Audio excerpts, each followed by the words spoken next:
Following the theme of TEDxCambridge 2021, I would like to speak about untangling networks in science. Using my research into osteoarthritis as an example, I will highlight the complexity of issues faced in research and how we prepare the next generation of scientists to untangle them. That's the next generation of scientists who will develop future tests for diagnosis and research into novel treatments for those diseases.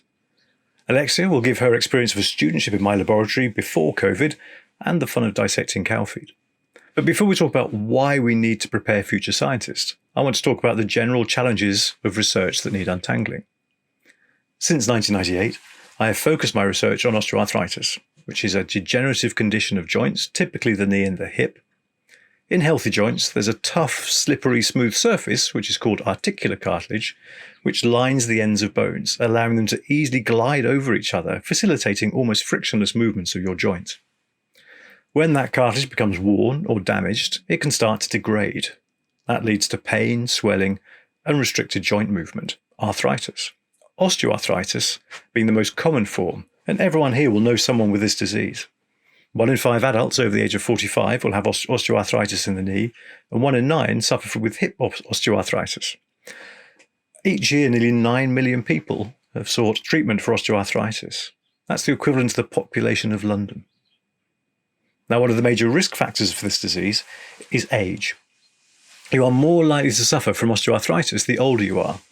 Another key risk factor is body weight. Now, the relationship between obesity and osteoarthritis is complicated, but in simplistic terms, an increase in body weight puts more strain on joints. So as an aging population who are becoming more obese, the incidence of osteoarthritis is only going to increase in the UK and across the world. Now, this has huge implications to us as a society. Osteoarthritis is the biggest cause of missed working days. It's the biggest cause of disability. It leads to a huge number of hip and knee replacement surgeries every year, and that's with the associated costs to the National Health Service. And those with osteoarthritis, they may be in too much pain to be able to work and to contribute to taxes to society. So osteoarthritis can have a dramatic effect on the sufferer too, with having to live with chronic pain. There's an increased risk of depression. They'll have a higher risk of metabolic disease, and their lifespan will, on average, be 5 years less. So the impact on osteoarthritis and other musculoskeletal diseases has both on the individual and population is therefore very well recognised. Indeed, in 1998, experts from around the world, supported by international governments and the then Secretary-General of the United Nations, established the 10 years from 2000 to 2010 as the bone and joint decade. This was to focus resources into this area.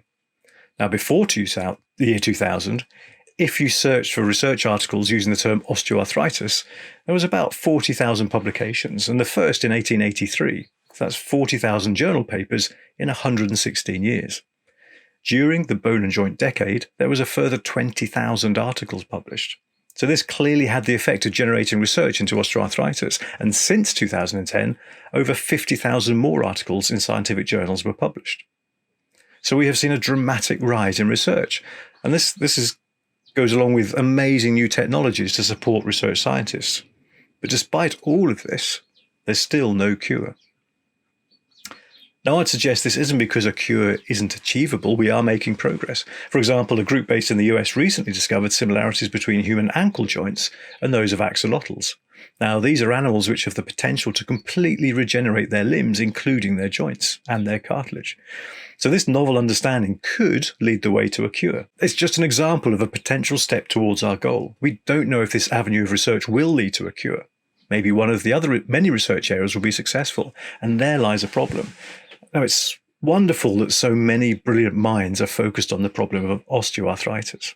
They have access to technology which can generate more data than we could have dreamed of 20 years ago. But there is so much research, it's difficult to see through the tangle of it all. To give you an idea of the scale of the problem, in 2019, there was 815 institutions involved in non-surgical treatment of osteoarthritis research, and that was across 69 different countries. And the slide shows the complexity of those global networks. But it's not only the human networks, I'm also talking about the networks of scientific data. The technology available to researchers allows us to investigate genetics, pathways, gene expression, biochemical pathways, and so much more, all contributing to a mountain of data. And the more complex these networks become, the more challenging they become. So future scientists are going to need access to the research networks around the world, but also the skills to navigate through the complexity of the data.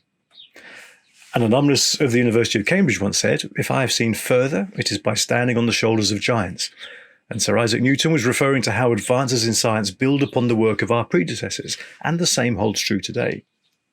But I would suggest that the view from the giant's shoulders is now impeded by a thick fog of data.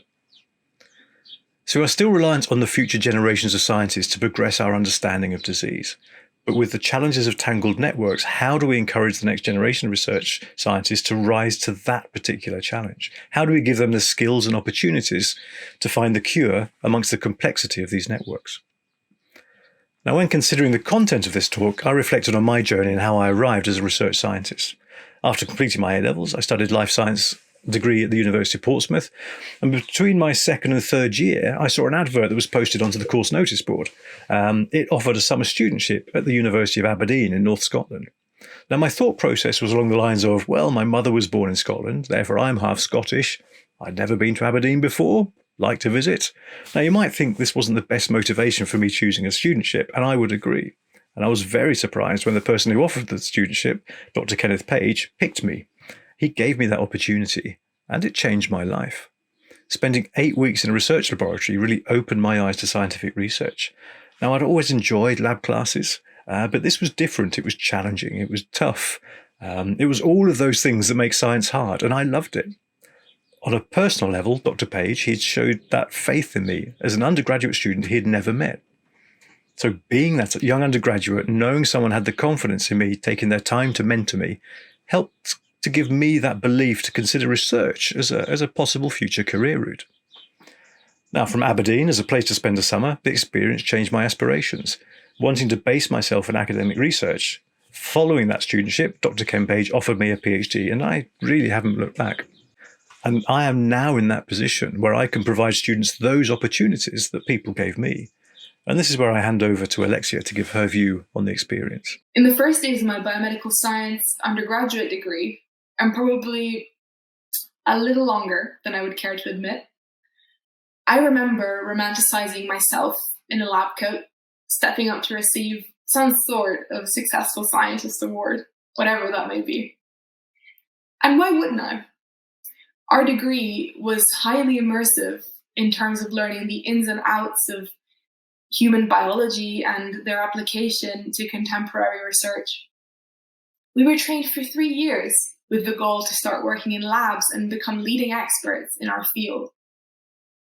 I had readied myself for overflowing job offers, internships, research opportunities, and more. It was only when I had to start thinking of where to apply myself and where to find these opportunities that I realized these were not so much expectations as much as they were goals. Breaking into science is not your average achievement, and the statistics for those that do are much bleaker than you think. Confronting this world as a budding scientist is daunting as much as it is challenging, and exactly why opportunities like the ones Dr. Bush and I had are so valuable.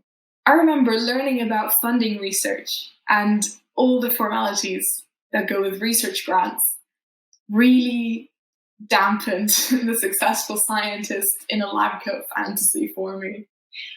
And so to prevent my expectations getting bruised any further, keep it real and work hard became a big mantra of mine.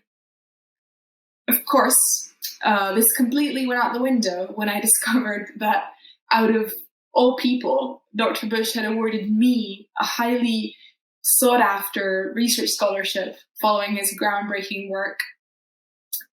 It felt surreal to be conducting research that I could only dream of reading about at that stage. And I was getting paid to do so? No, surely somebody's pranked me. My new mantra.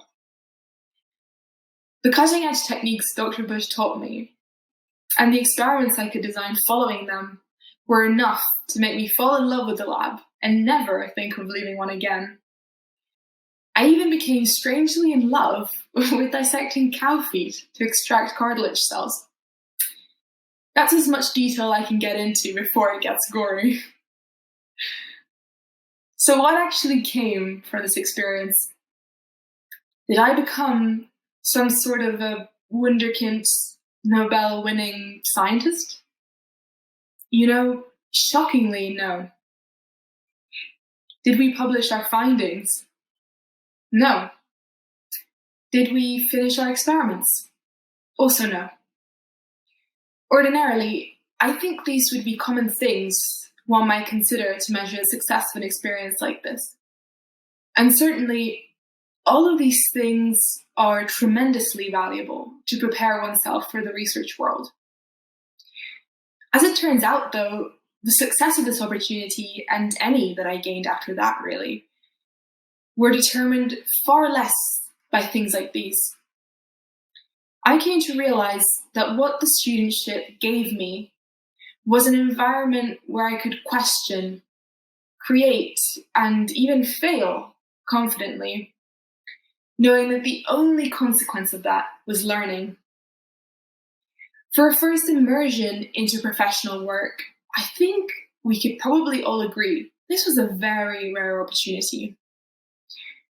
Usually, in a new job, we're all so caught up in looking good and deserving of that opportunity to work that we rarely question, does it deserve us? And why do we only consider what happens when we become who we want, the goal, so to speak, rather than the process of getting there, the reality? Perhaps because we aren't always given the chance of doing so. I still hold it an unmeasurable privilege to have seen my value and my potential through the eyes of somebody who was once in my very own shoes. It evoked a level of trust and of empathy that I would think are largely uncommon in science, but should be more prevalent. We all deserve the privilege to grow into and take ownership of the confidence that somebody had seen within us all along.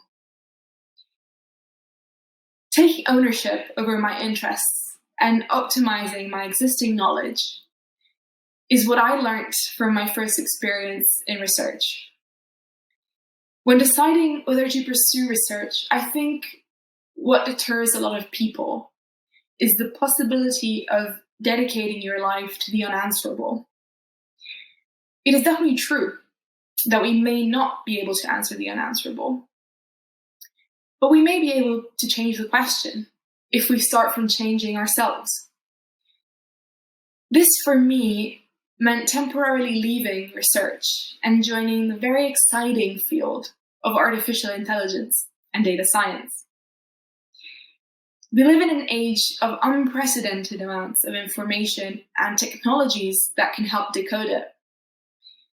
It seems so satisfying to me, in biology at least, that untangling built-up information of the past has become a mission of our present and of our future. In fields everywhere, but most important to me, healthcare, AI and data science hold enough potential as to warrant a true revolution. It may seem scary at first, but why not develop technologies that help humans focus more on humans? The pathological complexity of osteoarthritis, the center of my undergraduate degree, still requires much investigation to prevent the condition altogether. But who appropriately manages the realities of depression and chronic pain that this condition still causes? And in a broad sense, this is one of the many ways in which developing technologies to take on greater responsibilities can help humans get back to their humanity and offer true, unmitigated support in situations like these. This kind of feedback of nurturing the continuity and heritability of ideas in science, but also the drive to question and to create, I believe, are essential to a generation of conscientious new scientists. For me, it all started from cow feet and from a mentor who believed in me. Where will it start for you? So out of everything Alexia just talked about, the thing that resonated most with me was the importance of having the opportunity to fail, to make mistakes. My experiences weren't such a long time ago, but I'd forgotten all the mistakes I'd made in my Aberdeen studentship. Now, that isn't because I'm now infallible, far from it. But challenging yourself and making mistakes is kind of now the normal. Now, this mindset was fostered at first in my studentship, and hopefully with experience, I now make less mistakes.